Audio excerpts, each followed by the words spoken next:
Hi, I'm Nina Martinez in Falfurrias, home of the resting place of one of South Texas' most known curandero.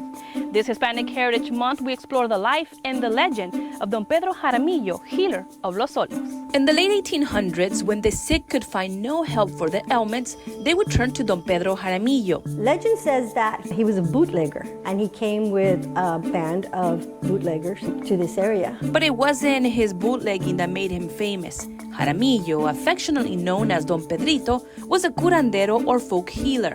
He settled in the area of Los Olmos on the east side of modern-day Falfurrias. He had no medical training but cured the ill with simple homemade remedies that called for herbs, vegetables, mud, and even water.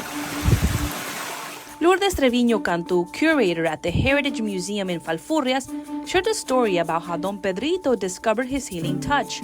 One day, while traveling, he stopped to rest under a tree. A branch fell on his face, hit his nose, and cut it open. He had such excruciating pain, he went to a nearby creek and just put his face in the water, in the mud, and put the mud on the nose, I suppose, to stop the bleeding. Jaramillo applied this treatment for 3 days and 3 nights, and on that final night, he fell asleep. He had a vision or heard a voice that was God telling him that he was going to have the power to heal through people's faith. The first person Don Pedrito helped after acquiring his healing powers was his boss. He went and he gave him some kind of receta. The story goes that the boss got well. The word quickly spread, and soon hundreds of people would visit Don Pedrito's jacal or hut. Others would send him letters, all in search of a solution to whatever issues they were dealing with, both physical and spiritual.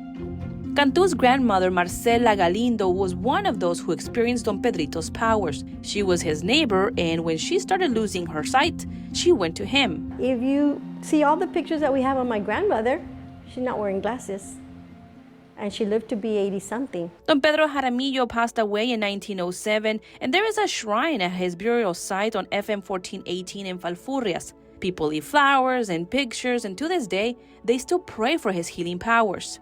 When the prayers are answered, the believers come to the shrine, light up a candle, and leave it in gratitude. Though many consider Don Pedro Jaramillo a saint, he is not.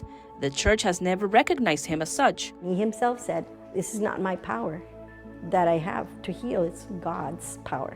And unlike other curanderos, Don Pedrito never charged for his services, but accepted money to buy food for the poor and those who came to see him.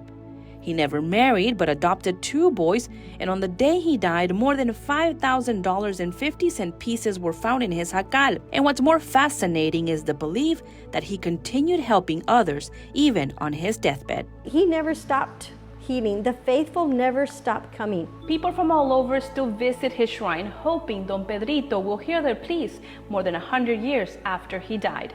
In Falfurrias, Nina Martinez, Chris 6 News.